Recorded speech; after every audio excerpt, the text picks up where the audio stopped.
चीज की बात करेंगे जो हम सबको इम्पैक्ट करती है। इसका नाम है इन्फ्लेशन। अगर आप गूगल पे इसकी डेफिनेशन ढूंढेंगे तो वो बोलता है a decrease in the purchasing power of money. तो ये इन्फ्लेशन है क्या? इसको एक एग्जांपल से समझते हैं। अगर आप एक कॉफी का कप 1970 में खरीदेंगे यूनाइटेड स्टेट्स में, तो एक कॉफी का कप का प्राइस उस टाइम था $0.25 और वही कॉफी का कप अगर आप आज खरीदेंगे, सेम इंग्रेडिएंट्स, हर कुछ सेम, वैसे ही बनती है, हर कुछ वैसा ही, तो आज उसकी प्राइस हो गई है $1.60। तो ये इतना इंक्रीज क्यों हो गया है प्राइस में? ऐसा क्या बदल गया उस कॉफी के कप में कि उसकी प्राइस इतनी ज्यादा बढ़ गई? तो ये हमें समझ में आता है इन्फ्लेशन से। अब इन्फ्लेशन होता क्यों है, या अलग अलग टाइप क्या है इन्फ्लेशन के, और ये हो क्यों रहा है इतना ज्यादा प्राइस राइज? तो पहला टाइप और पहला कॉज जो हमारा है इन्फ्लेशन का वो है डिमांड पुल इन्फ्लेशन। तो डिमांड पुल इन्फ्लेशन क्या है?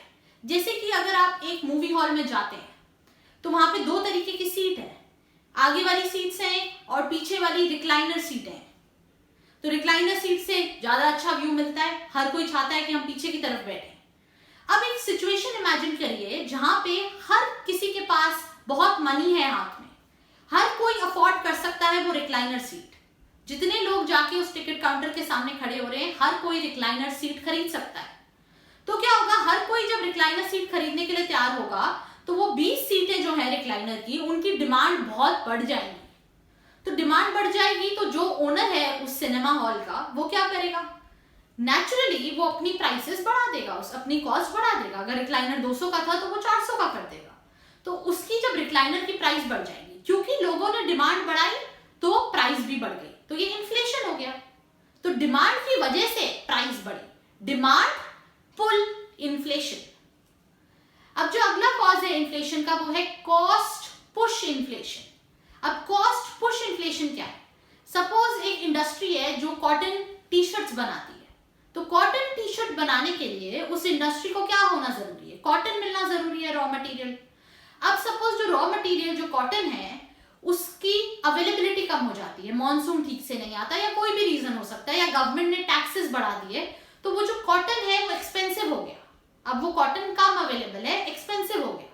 अब क्या है, उस कंपनी की जो टी शर्ट, पहले अगर वो कंपनी 100 रुपए में एक टी शर्ट बना पा रही थी, या वो इंडस्ट्री, अब वही टी शर्ट क्योंकि रॉ मटेरियल महंगा हो गया, वही टी शर्ट अब 200 में बन रही है। तो जो टी शर्ट है उसकी जो कॉस्ट ऑफ प्रोडक्शन है वो बढ़ गई। अब ये कॉस्ट ऑफ प्रोडक्शन बढ़ेगी तो वो जो सेलिंग प्राइस है वो भी बढ़ेगी। अगर पहले 100 रुपए की टी शर्ट थी और कंपनी उसको 300 में बेच रही थी, अब उनको अगर 200 की बन रही है तो अब वो उसे 400 में बेचेगी। तो ये जो है, क्योंकि कॉस्ट बढ़ी इसलिए इन्फ्लेशन बढ़ गया यहाँ पे। तो ये कॉस्ट पुश इन्फ्लेशन। अगला जो है वो है बिल्ट इन इन्फ्लेशन। ये बहुत नेचुरल है। अगर आप आज यहाँ पे हैं और आपको पता है कि पहले 1970 से अब तक प्राइस बढ़ गया है, और आपको पता है अगले 2 साल, 3 साल, 10 सालों में भी प्राइस और भी बढ़ जाएंगे जो अभी है, तो आप क्या चाहेंगे एज एन इंडिविजुअल? तो आप क्या चाहेंगे कि आपकी सैलरीज और आपकी वेजेस बढ़ते चले जाएं। तो आपकी सैलरी और वेजेस बढ़ते जाएंगे तो आप डिमांड क्रिएट करते हैं इकोनॉमी में, तो आपकी सैलरी और वेजेस बढ़ेगी, तो इसीलिए भी इन्फ्लेशन बढ़ेगा। तो इसको बोलते हैं बिल्ट इन इन्फ्लेशन। अब देखते हैं और भी बहुत सारे रीजंस हैं इन्फ्लेशन होने के। एक है प्रिंटिंग बहुत सारी करेंसी बाय द गवर्नमेंट। अगर गवर्नमेंट किसी भी कंट्री की बहुत सारी करेंसी प्रिंट करते जा रही है इन्फ्लेशन का ध्यान ना रख के, इससे हाइपर इन्फ्लेशन हो सकती है। हाइपर इन्फ्लेशन मतलब जब इन्फ्लेशन इतना हो जाए कि वो एकदम आउट ऑफ कंट्रोल चला जाए, जैसे कि जिम्बाब्वे में हुआ 2008 और 2009 में। जिम्बाब्वे में हाइपर इन्फ्लेशन हो गया। हाइपर इन्फ्लेशन से क्या हुआ जिम्बाब्वे में? क्योंकि जिम्बाब्वे ने बहुत सारी करेंसी गवर्नमेंट ने प्रिंट करते गए। उन्होंने 1 बिलियन का नोट भी निकाल दिया, इतने हाई डिनोमिनेशन के नोट निकाल दिए।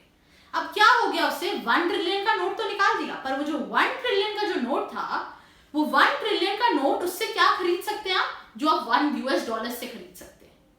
देखने से लगेगा हाँ 1 ट्रिलियन का नोट है, बट खरीदने को जब जाओगे तो उससे वही मिलेगा जो $1 से मिलता है। तो ये कर देता है हाइपर इन्फ्लेशन। और हाइपर इन्फ्लेशन एक और मैं इंस्टेंस बताऊंगी जिम्बाब्वे से। जिम्बाब्वे में ऐसा हाल हो गया था हाइपर इन्फ्लेशन से कि अगर एक बैग है उसके अंदर बहुत सारा मनी हमने रख दिया है, 1 ट्रिलियन के बहुत सारे नोट्स, फिर भी उस बैग की वैल्यू ज्यादा है जितना उसमें से मनी है, क्योंकि उसकी परचेजिंग पावर कम हो गई है। तो ये सब हाइपर इन्फ्लेशन के इफेक्ट्स हैं।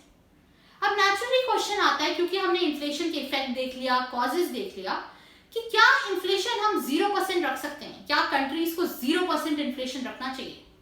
ये कंट्रीज को कभी नहीं करना चाहिए, क्योंकि 0% इन्फ्लेशन आइडल इन्फ्लेशन नहीं है। अगर आप 0% इन्फ्लेशन रखेंगे तो आपकी वेजेस कम हो जाएंगी और इकोनॉमी के अंदर अनएम्प्लॉयमेंट जो है वो बढ़ जाएगी। अब ऐसा क्यों होता है? नेचुरली क्वेश्चन है, ऐसा क्यों होता है? बोल तो दिया एक लाइन में ऐसा होता है। फिलिप्स कर्व्स में इसका आंसर है। तो जो फिलिप्स कर्व है ये क्या होता है? ये एक इनवर्स रिलेशनशिप बताता है इन्फ्लेशन में और अनएम्प्लॉयमेंट में। तो जैसे अगर इन्फ्लेशन बढ़ेगा तो अनएम्प्लॉयमेंट कम होगा, या अगर अनएम्प्लॉयमेंट बढ़ेगा तो इन्फ्लेशन कम होगा। तो ये इनवर्स रिलेशनशिप है और इसमें बैलेंस बनाना बहुत जरूरी होता है। तो 0% इन्फ्लेशन तो आउट हो गया।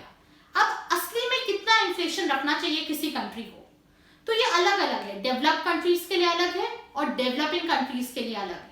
अगर आप डेवलप्ड कंट्रीज देखें तो वो रफली जो उनका रफ एस्टिमेट है उनके बैंक्स के थ्रू, इकोनॉमिस्ट के थ्रू, वो अपनी इन्फ्लेशन कोशिश करते हैं कि वो 2% पे रखें। और यहीं अगर आप डेवलपिंग कंट्रीज देखें, जैसे कि हमारी कंट्री इंडिया में, हम इन्फ्लेशन कोशिश करते हैं कि 4% के आसपास हो।